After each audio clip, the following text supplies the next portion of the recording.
ദിവ്യയോഗീശ്വരനായ പരമഹംസ യോഗാനന്ദൻ്റെ ഒരു യോഗിയുടെ ആത്മകഥ എന്ന പുസ്തകത്തിൽ മരണമില്ലാത്ത മഹാഗുരു മഹാവതാർ ബാബാജിയെക്കുറിച്ച് വിശദമായി പറയുന്നുണ്ട്.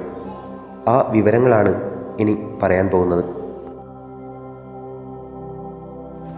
വടക്കൻ ഹിമാലയത്തിലെ ബദരീനാരായണത്തിനടുത്തുള്ള കിഴക്കാന്തൂക്കായ പർവ്വത ശിഖരങ്ങൾ ലാഹിരി മഹാശയൻ്റെ ഗുരുവായ ബാബാജിയുടെ ജീവത്തായ സാന്നിധ്യം കൊണ്ട് ഇപ്പോഴും അനുഗ്രഹീതമാണ്.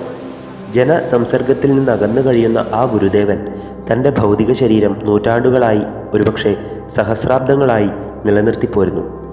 മരണമില്ലാത്ത ബാബാജി ഒരു അവതാരമാണ്. ബാബാജിയുടെ ആത്മീയ ഔന്നിത്യം മനുഷ്യൻ്റെ ധാരണാശക്തിക്ക് അതീതമാണ്. ശ്രീ യുക്തേശ്വരൻ എന്നോട് വിശദീകരിച്ചു.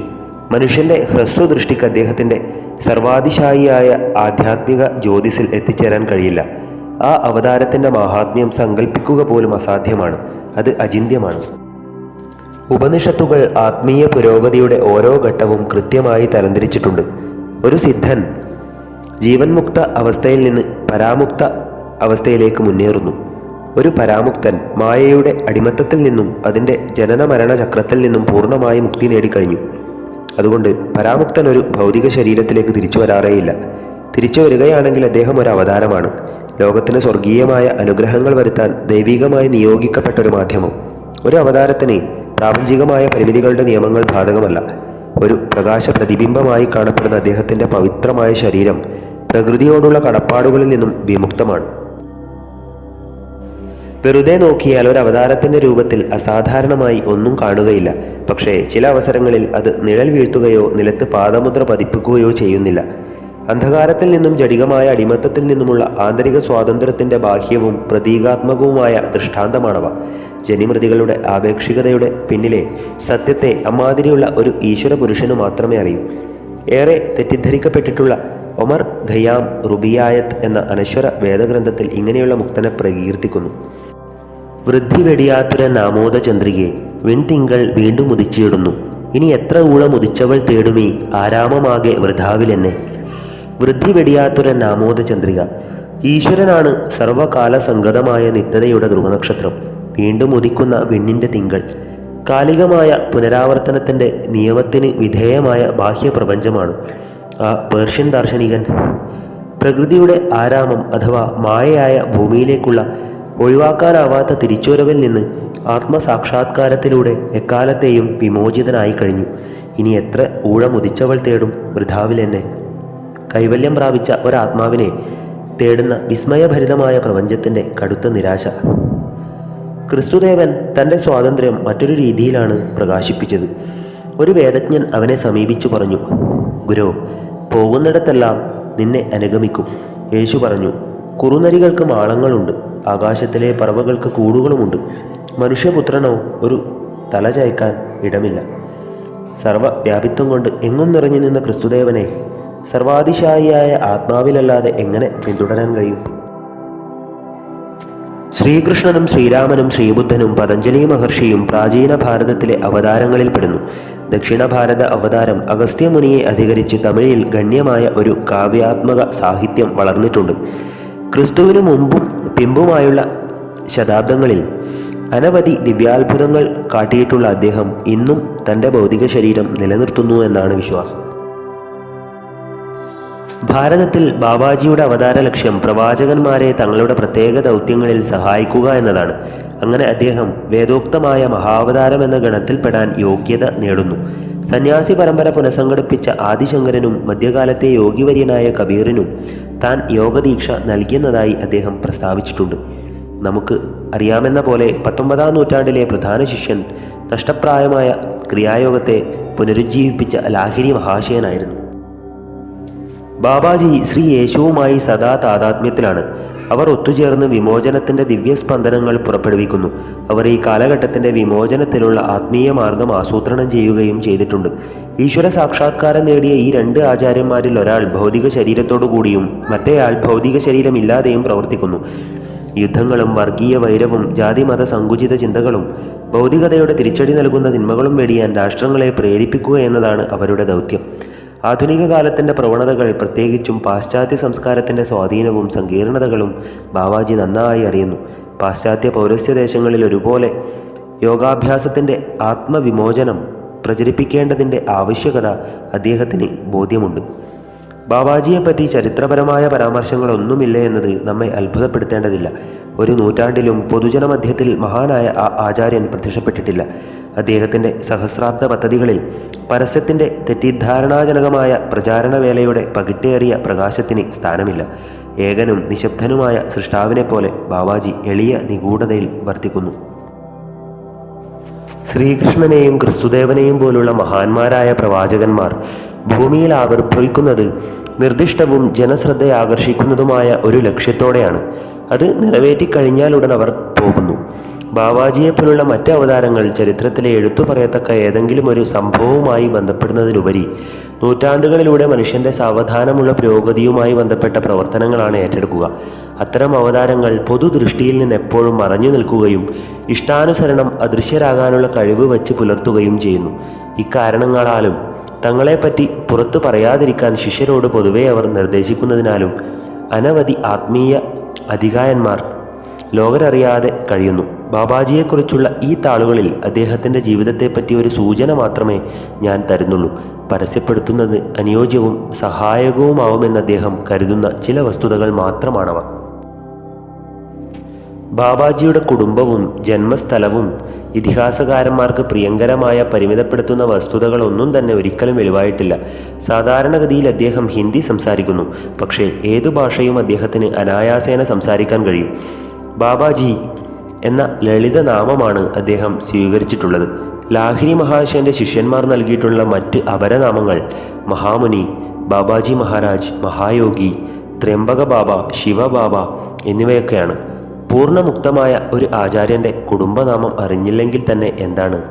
എപ്പോഴെങ്കിലും ബാബാജിയുടെ നാമം ഭക്തിയോടെ ആരെങ്കിലും ഉച്ചരിച്ചാൽ അപ്പോൾ തന്നെ ആ ഭക്തൻ ഒരു ആത്മീയ അനുഗ്രഹത്തിന് പാത്രമാകുന്നു. ലാഹിരി മഹാശയൻ പറഞ്ഞു. അമരനായ ആ ഗുരു തൻ്റെ ശരീരത്തിൽ പ്രായത്തിൻ്റെ ഒരു സൂചനയും കാട്ടുന്നില്ല. 25 വയസ്സിലധികമില്ലാത്ത ഒരു യുവാവിനെ പോലെ അദ്ദേഹം കാണപ്പെടുന്നു. വെളുത്ത നിറവും ഇടത്തരം ശരീരവും പൊക്കവുമുള്ള ബാബാജിയുടെ സുന്ദരവും ബലിഷ്ഠവുമായ ശരീരം ശ്രദ്ധേയമായ ഒരു ദീപ്തി പൊഴിക്കുന്നു. അദ്ദേഹത്തിൻ്റെ കണ്ണുകൾ കറുത്തതും ശാന്തവും ദയാർദ്രവുമാണ്. നീണ്ടു തിളങ്ങുന്ന തലമുടി ചെമ്പിച്ചതാണ്. ചിലപ്പോൾ ബാബാജിയുടെ മുഖം ലാഹിരി മഹാശയൻ്റെ മുഖത്തോട് അടുത്ത സാദൃശ്യം പുലർത്തുന്നു.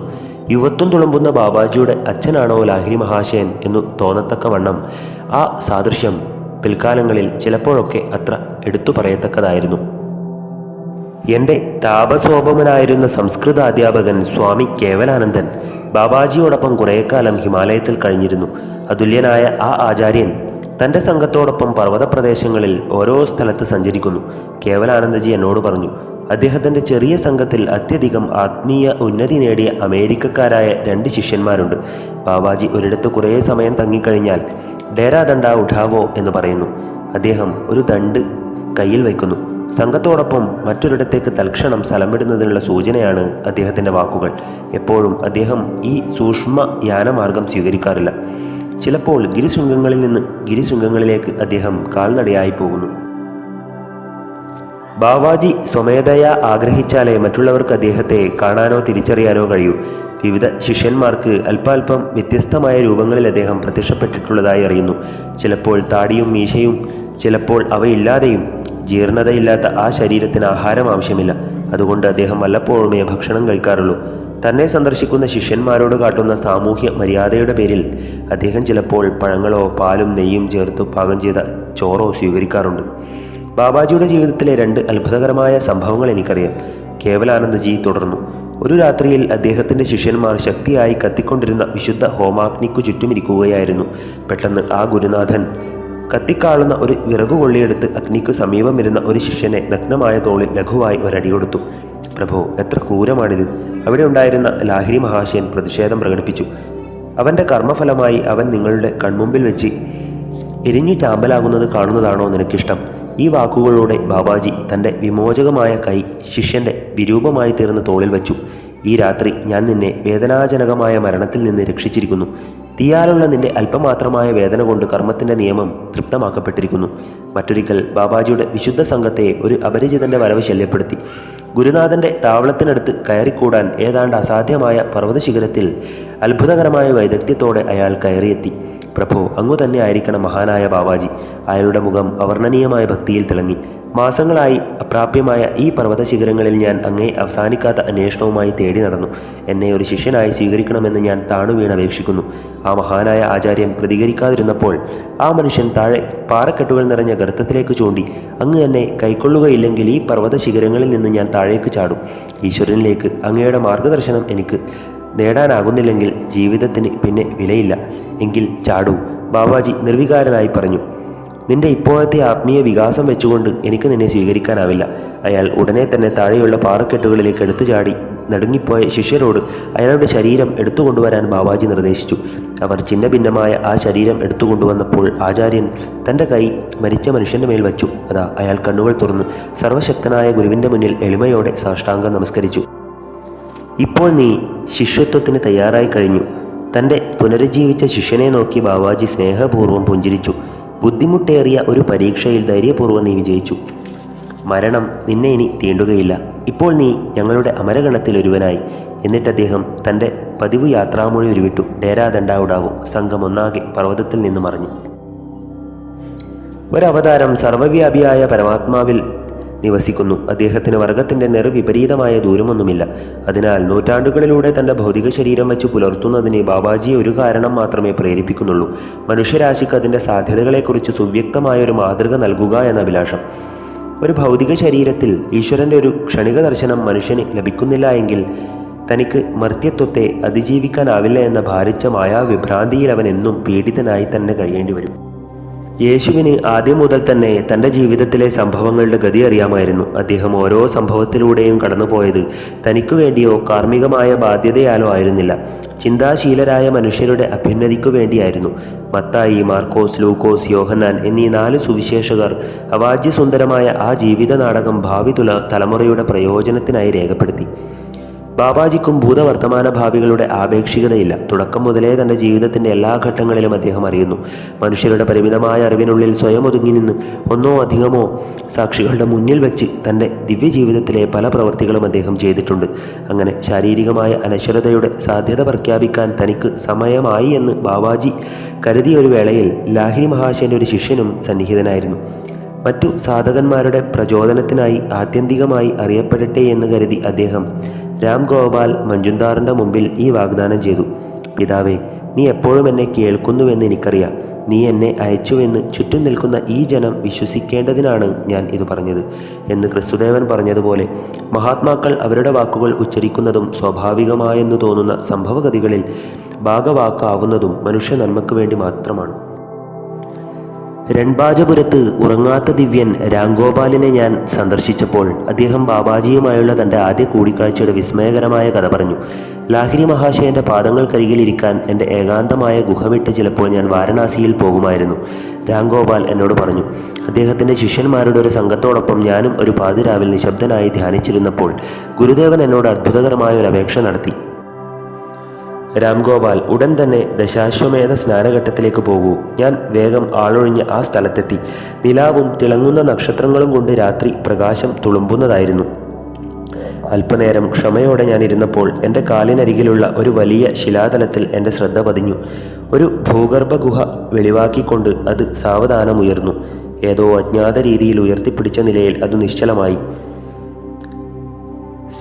സുവസ്ത്രാവൃതവും അതിസുന്ദരിയുമായ ഒരു യുവതിയുടെ രൂപം ഗുഹയിൽ നിന്ന് വായുവിൽ ഉയർന്നു വന്നു. ഒരു ലോലമായ പ്രകാശ പരിവേഷത്തിൽ പൊതിഞ്ഞ അവർ എൻ്റെ മുന്നിലേക്ക് സാവധാനം ഇറങ്ങി വന്ന് ബ്രഹ്മാനന്ദ നിർവൃതി മുഴുകി നിശ്ചലയായി നിന്നു. ഒടുവിൽ അവർ അനങ്ങി. എന്നിട്ട് മധുരമായി പറഞ്ഞു: ഞാൻ മാതാജിയാണ്, ബാബാജിയുടെ സഹോദരി. അദ്ദേഹത്തോടും ലാഹിരി മഹാശയനോടും അതിപ്രധാനമായ ഒരു കാര്യം ചർച്ച ചെയ്യാൻ ഇന്ന് രാത്രി എൻ്റെ ഗുഹയിൽ വരാൻ ഞാൻ പറഞ്ഞിട്ടുണ്ട്. അവ്യക്തമായ ഒരു പ്രഭാപൂരം ഗംഗയുടെ മേലെ പൊന്തി അതിവേഗം ഒഴുകി വരികയായിരുന്നു. ആ അസാധാരണമായ പ്രകാശധാര ജലത്തിൽ പ്രതിഫലിച്ചു. അത് അടുത്തടുത്ത് വന്നിട്ട് കണ്ണഞ്ചിപ്പിക്കുന്ന ഒരു മിന്നലോടെ മാതാജിയുടെ അരികിലെത്തി. ക്ഷണമാത്രയിൽ ലാഹിരി മഹാശയൻ്റെ മനുഷ്യരൂപമായി സാന്ദ്രീഭവിച്ചു. അദ്ദേഹം ആ ദിവ്യ മഹതിയുടെ പാദങ്ങളിൽ വിനയാന്വിതനായി വീണു വണങ്ങി. എൻ്റെ വിസ്മയത്തിൽ നിന്ന് ഞാൻ വിമോചിതനാകുന്നതിന് മുമ്പ് കറങ്ങുന്ന ഒരു അജ്ഞേയമായ പ്രകാശപൂരം ആകാശത്തിൽ കണ്ട് വീണ്ടും ഞാൻ അത്ഭുതപ്പെട്ടു. പെട്ടെന്ന് താഴ്ന്നിറങ്ങിയ ഉജ്ജ്വലമായ ആ പ്രകാശചക്രം ഞങ്ങൾ നിന്നെടുത്തെത്തി. സുകുമാര കളേഭരനായ ആ യുവാവിൻ്റെ രൂപം പ്രാപിച്ചു. അത് ബാബാജിയാണെന്ന് ഞാൻ ഉടൻ തന്നെ മനസ്സിലാക്കി. അദ്ദേഹം ലാഹിരി മഹാശയനെ പോലെ തന്നെയായിരുന്നു. എങ്കിലും ബാബാജിക്ക് കൂടുതൽ ചെറുപ്പവും തിളങ്ങുന്ന നീണ്ട മുടിയും ഉണ്ടായിരുന്നു. ലാഹിരി മഹാശയനും മാതാജിയും ഞാനും ആ മഹാഗുരുവിൻ്റെ കാൽക്കൽ വീണു വണങ്ങി. അദ്ദേഹത്തിൻ്റെ ദിവ്യ ശരീരത്തിൽ തൊട്ടപ്പോൾ സ്വർഗീയാനന്ദത്തിൻ്റെ അഭൗമമായ അനുഭൂതി എൻ്റെ സത്തയിലെ ഓരോ തന്തുവിനെയും പുളകം കൊള്ളിച്ചു. അനുഗ്രഹീതനായ സഹോദരി, ഞാൻ എൻ്റെ ശരീരം വെടിഞ്ഞ് അനന്തമായ പ്രവാഹത്തിൽ പ്രവേശിക്കാൻ ഉദ്ദേശിക്കുകയാണ്, ബാബാജി പറഞ്ഞു. അങ്ങയുടെ ഉദ്ദേശം ഞാൻ നേരത്തെ തന്നെ ഒരൽപ്പം കണ്ടറിഞ്ഞിരുന്നു. പ്രിയ ഗുരുനാഥ, എക്കാര്യം ഇന്ന് രാത്രി അങ്ങയോട് ചർച്ച ചെയ്യണമെന്ന് ഞാൻ ആഗ്രഹിച്ചു. അങ്ങ് എന്തിന് അങ്ങയുടെ ശരീരം വെടിയണം? ആ ദിവ്യമഹത്തി അദ്ദേഹത്തെ യാചനാരൂപത്തിൽ നോക്കി. എൻ്റെ പരമാത്മ സമുദ്രത്തിൽ ദൃശ്യമോ അദൃശ്യമോ ആയ അലമാല ഞാൻ ധരിക്കുന്നതിൽ എന്താണ് വ്യത്യാസം? മാതാജി മനോജ്ഞമായ ഒരു ഫലിതോക്തിയിൽ മറുപടി പറഞ്ഞു. അമരനായ ഗുരു, അതിൽ വ്യത്യാസമൊന്നുമില്ലെങ്കിൽ ദയവായി അങ്ങയുടെ രൂപം ഒരിക്കലും വെടിയാതിരിക്കൂ. അങ്ങനെയാകട്ടെ, ബാബാജി ശാന്തഗംഭീരമായി പറഞ്ഞു. ഞാൻ ഒരിക്കലും എൻ്റെ സ്ഥൂല ശരീരം വെടിയുകയില്ല. അത് എല്ലായ്പ്പോഴും ഭൂമിയിലെ കുറച്ചു പേർക്കെങ്കിലും കാണത്തക്കതായിരിക്കും. ജഗദീശ്വരൻ തൻ്റെ ഇംഗിതമാണ് ഭവതിയുടെ വാക്കുകളിലൂടെ വെളിവാക്കിയത്. ഈ മഹാത്മാക്കളുടെ സംഭാഷണം ഭക്തി ആദരങ്ങളോടെ ശ്രദ്ധിച്ചുകൊണ്ടിരുന്ന എന്നോട് മഹാനായ ആ ഗുരു ദയാവായ്പിൻ്റെ ആംഗ്യത്തോടെ പറഞ്ഞു. ഭയപ്പെടേണ്ട രാംഗോപാൽ, ഈ അനശ്വര വാഗ്ദാനത്തിൻ്റെ രംഗത്തിനൊരു സാക്ഷിയായതിൽ നീ അനുഗ്രഹീതനാണ്. ബാബാജിയുടെ ശബ്ദത്തിൻ്റെ മാധുരി ക്രമേണ അലിഞ്ഞമർന്നപ്പോൾ അദ്ദേഹത്തിൻ്റെയും ലാഹിരി മഹാശയൻ്റെയും രൂപങ്ങൾ സാവധാനം വായുവിൽ ഉയർന്ന് ഗംഗയുടെ മുകളിലൂടെ പിന്നോട്ടു നീങ്ങി. രാത്രിയുടെ ആകാശത്തിൽ അവർ അപ്രത്യക്ഷരാകുമ്പോൾ കണ്ണഞ്ചിപ്പിക്കുന്ന പ്രകാശത്തിൻ്റെ ഒരു പരിവേഷം അവരുടെ ശരീരത്തെ പൊതിഞ്ഞു. മാതാജിയുടെ രൂപം വായുവിൽ ഒഴുകി ഗംഗയുടെ മുകളിൽ എത്തിയിട്ട് താഴ്ന്നു വന്നു. ശിലാതലം ഏതോ അദൃശ്യ കരങ്ങളാൽ നീക്കിയതുപോലെയാണ് ഗുഹാമുഖം അടച്ചത്. അത്യധികം പ്രചോദനം ഉൾക്കൊണ്ട് ഞാൻ ലാഹിരി മഹാശയൻ്റെ വാസസ്ഥലത്തേക്ക് തിരിച്ചു നടന്നു. പ്രഭാതത്തിൽ ഞാൻ അദ്ദേഹത്തെ വന്ദിച്ചപ്പോൾ എൻ്റെ ഗുരുദേവൻ എന്നെ നോക്കി സാർത്ഥകമായി പുഞ്ചിരിച്ചു. ഞാൻ നിന്റെ കാര്യത്തിൽ സന്തുഷ്ടനാണ് രാംഗോപാൽ. ബാബാജിയെയും മാതാജിയെയും കാണാനുള്ള നിന്റെ ആഗ്രഹം പലപ്പോഴും എന്നോട് പറഞ്ഞിട്ടുള്ളത് അവസാനം ഒരു അത്ഭുതകരമായ സാഫല്യത്തിലെത്തി. അർദ്ധരാത്രി എൻ്റെ വേർപാടിന് ശേഷം ലാഹിരി മഹാശയൻ തൻ്റെ പീഠത്തിൽ നിന്ന് അനങ്ങിയിട്ടില്ലേ എന്ന് എൻ്റെ സഹശിഷ്യന്മാർ എന്നോട് പറഞ്ഞു. നീ ദശാശ്വമേധ ഘട്ടത്തിൽ പോയ ശേഷം അദ്ദേഹം അമരത്വത്തെപ്പറ്റി വിസ്മയകരമായ ഒരു പ്രഭാഷണം ചെയ്തു. ഒരു ശിഷ്യൻ എന്നോട് പറഞ്ഞു, ആത്മസാക്ഷാത്കാരം ലഭിച്ച ഒരു മനുഷ്യന് ഒരേ സമയത്ത് രണ്ടോ അതിലധികമോ ശരീരങ്ങളിൽ വിവിധ സ്ഥലങ്ങളിൽ പ്രത്യക്ഷപ്പെടാൻ കഴിയുമെന്ന വേദവാക്യങ്ങളിലെ സത്യം ഞാൻ ആദ്യമായി പൂർണ്ണമായും മനസ്സിലാക്കി. ഈ ഭൂമിക്കു വേണ്ടിയുള്ള നിഗൂഢമായ ദിവ്യ പദ്ധതിയെ സംബന്ധിച്ച ധാരാളം ആധ്യാത്മിക കാര്യങ്ങൾ ലാഹിരി മഹാശയൻ പിന്നീട് എന്നോട് വിശദീകരിച്ചു. രാംഗോപാൽ ഉപസംഹരിച്ചു. നിലവിലിരിക്കുന്ന പ്രപഞ്ച കാലചക്രത്തിൻ്റെ സമയത്തോളം തൻ്റെ ശരീരത്തിൽ കഴിയുവാൻ ജഗദീശ്വരൻ ബാബാജിയെ തിരഞ്ഞെടുത്തിരിക്കുന്നു. യുഗങ്ങൾ വരും പോകും, എങ്കിലും അമരനായ ആചാര്യൻ നൂറ്റാണ്ടുകളുടെ നാടകം കണ്ടുകൊണ്ട് ഈ ലോകവേദിയിൽ സന്നിഹിതനായിരിക്കും.